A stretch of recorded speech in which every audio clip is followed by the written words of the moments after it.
Hello, everybody.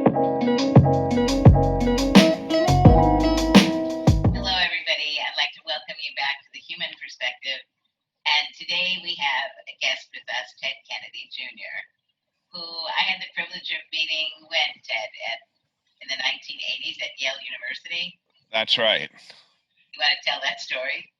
Well, Judy, I'm not sure whether I've ever told you this directly, but you have been one of my life's mentors ever since that night where you spoke at the Yale Political Union, and I was a student then at Wesleyan University, about 19, 20 years old, and you were giving a lecture on disability as a civil rights issue, which was a new way of thinking about disability for me. I'd never thought about disability being actually a civil rights struggle. And since that time, I've made disability, inclusion, and equality, my life's work. As you know, I lost my leg to bone cancer when I was 12 years old, and at the time, I thought my life was over.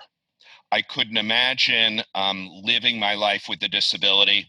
I thought I was ugly. To me, my stump looked purple and deformed and disgusting. I couldn't imagine any girl ever wanting to go on a date with me. I had very low self-esteem as a result of my operation. And I harbored a lot of the stereotypes about disability that I'm trying to work so hard to dispel today. So, Judy, you and I have known one another for many years, and it's great to serve with you on the board of the American Association of People with Disabilities.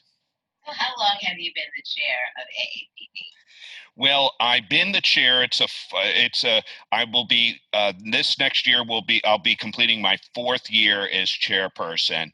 But I've been on their board for many years. And as you know, AAPD is the National Civil Rights Public Policy organization that was initially established in a bipartisan way to make the ADA, to flesh out a lot of the regulations and to make the ADA interpretable for the United States of America. So, and we are involved in so many different initiatives now, and it's really exciting to be a part of the disability rights movement. When you began to see civil rights and disability as something that did, in fact, go hand in glove, how did you then begin to integrate that into your life's work? Well, I'm a lawyer by training.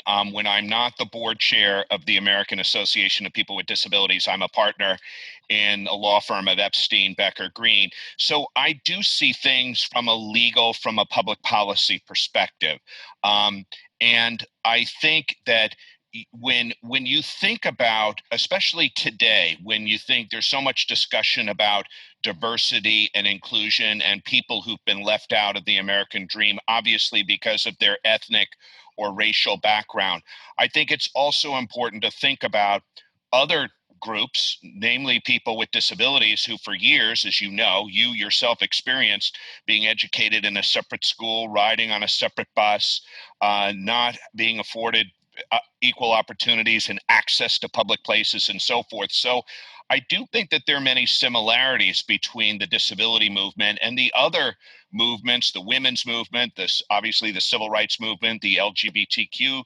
movements that have gone before us. And I think that's helped us advance our goal because people realize that through no fault of their own, people with disabilities have just been systematically left out. And I think what you did for me, Judy, is help me understand the framework that changed from the charity-based approach to disability, which we grew up with, which I grew up with, to the rights-based approach. And that is something that we're continuing on today. You worked in the passage of 504, the ADA, and so many laws. So there's the legislative strategies. There's been the legal strategies in the courts, obviously interpreting 504 and the ADA. And then, other strategies that we have now. For example, what we're going to talk about, which is establishing disability rights as a new theme of ESG, corporate social responsibility, and also trying to change the perspective of the way that the media depicts people with disabilities and trying to advance, proper depiction and life of people with disabilities in the media and in the news that we consume. So let's talk a little bit about ESG. Could you explain what ESG investment is? Environmental, social governance, and investment. Could you explain a little bit what it is and the accomplishments that you've been making here? Well, yes. So ESG investing is now, it's become a very trendy term for large institutional investors and shareholders to look at things beyond profitability, looking at the social impact.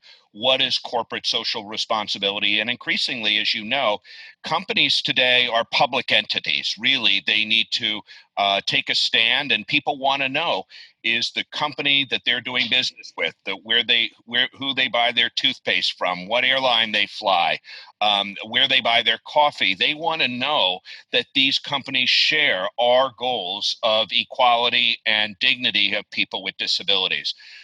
So you and I both know this broadcast is being aired in October, which is National Disability Employment Awareness Month.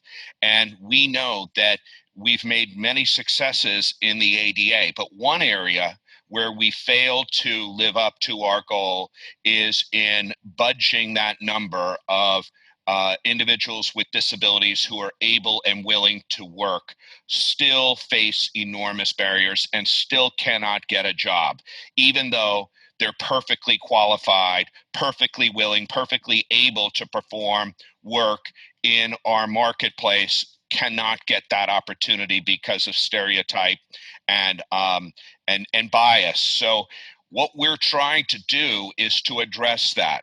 We're trying to get companies, highlight companies, honestly, who are doing the right thing.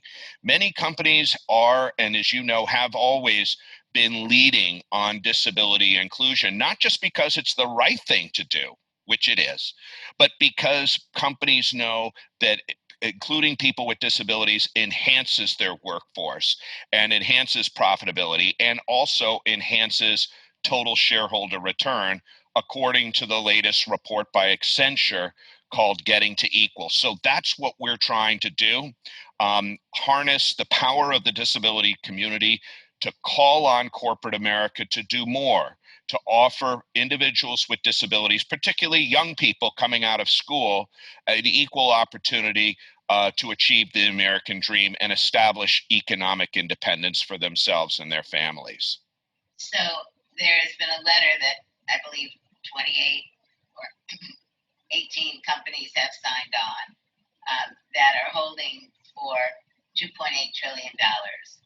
Could you give us an example of a few of the companies that have begun to participate and what you anticipate the outcome to be over the next number of years? What are you asking these companies to do? Or these So as you know, there's AAPD and Disability and established now a benchmarking tool called the Disability Equality Index, because up until now, we had no way of measuring which companies were actually doing the right thing on disability inclusion and which ones don't. But what we're trying to do now is engage large institutional investors, such as New York Common, the third largest pension fund, CalSTRS, which is one of the largest global institutional investors. We have about 15 states, including Oregon, Illinois, Vermont, Connecticut, Massachusetts, Rhode Island, and many, many more, who invest their pension plans on behalf of their beneficiaries, who are now calling on corporate America to do more, asking them, what are you doing specifically to include and advance disability equality in your workplace, in your facilities, making sure that all of your buildings, all of your uh, uh, stores, for example, are fully accessible, not just the bare minimum of the ADA, but truly inclusive. And we're glad to know that there are about 250 Fortune 500s companies that are doing the right thing, but yet there are 250 Fortune 500 companies who are not, or have so far not decided not to make disability inclusion a key goal. I think, we know that the DEI Disability Equality Index, it's a very important tool that is being utilized, but I think it's fair to say that people understand, including the companies themselves, that some of the companies who are getting like 100%, in reality, when you look at it from the disability community side, 100% is not what they should be getting. So I think there is obviously a need to really look at the DEI and get some more authentic evaluation from the employers, so that they are really recognizing work that they need to do. But I think the ESG investment is very, very important because, as you said, you're talking right now about $2.8 trillion. And for these large funds to really be including disability in the diversity investments that they're requesting or really demanding, that's important. And so this is a new area that they've been looking at, because my presumption is they've been looking at race and gender and other areas previously. So how are you envisioning nurturing and helping these companies go beyond just signing the letter? What role do you feel AAPD and other organizations need to be playing really to advance disabled people in the world of work, particularly now because of COVID and the adverse effect we already know is occurring, because at least 1 million disabled people in the last number of months have lost jobs? What's some of your vision about what we need to be doing now to make this truly happen in a difficult time? Well, as I mentioned, we have about 25 of the largest pension funds in the world, but we need to expand that number so that we put greater accountability, greater pressure, honestly, on corporate America, because many times you need a leader in a company who makes this a priority. And we can't sit around necessarily and wait for companies to do the right thing on their own. We need to call them out on which ones are doing a good job and give them credit, Judy, for doing a good job. Even though I share your comments about the DEI, is it a perfect tool? No, it's not, but it's certainly a very strong questionnaire and benchmarking analysis for companies to follow. So we're going to be taking the DEI globally. We have been doing a number of events with UNPRI, and you've done a lot of work internationally. You have, Judy, understanding that disability inclusion needs to be a part of development goals around the world. And honestly, we need the disability community more engaged. We have been endorsed by the NDLA and other national disability organizations, but we need people with disabilities need to do their homework, Judy, honestly, and become more aware of how companies can enhance opportunity. People with disabilities, their families, their caregivers. We're a powerful political force. You know this. We're now facing a national election where we're seeking through the AAPD's Rev Up campaign to register 1 million new voters with disabilities, and people now are paying attention for the first time. People with disabilities are becoming more organized, more aware. calling on candidates who are running for office, not just the president of the United States, but people running for Congress and, yes, even state offices. What are you going to do to enhance equality and justice for people with disabilities? Because unless we do that, Judy, no one is going to ask these questions of people who represent us in our government. So I think that's a really important thing that we need to be doing. We're coming to a close, so. Really? That happened? So this program just went by so quickly. So I want to say a couple things. One, I need to disclose that I'm also a member of the board of the American Association of People with Disabilities, and that AAPD has been running a number of very important programs for youth with disabilities, and I encourage you to go to the AAPD website and learn about the mentorship program and internship program that they have. It will be open, applications will be open through the end of October. And as Ted said, this month, October, is National Disability Employment Awareness Month. So Ted, I really want to thank you. And this is, I very much agree with you that one of the areas that we as disabled individuals need to continue to work towards is fighting for our rights to employment. And really, the tragedy of COVID, I think, also is potentially an opportunity.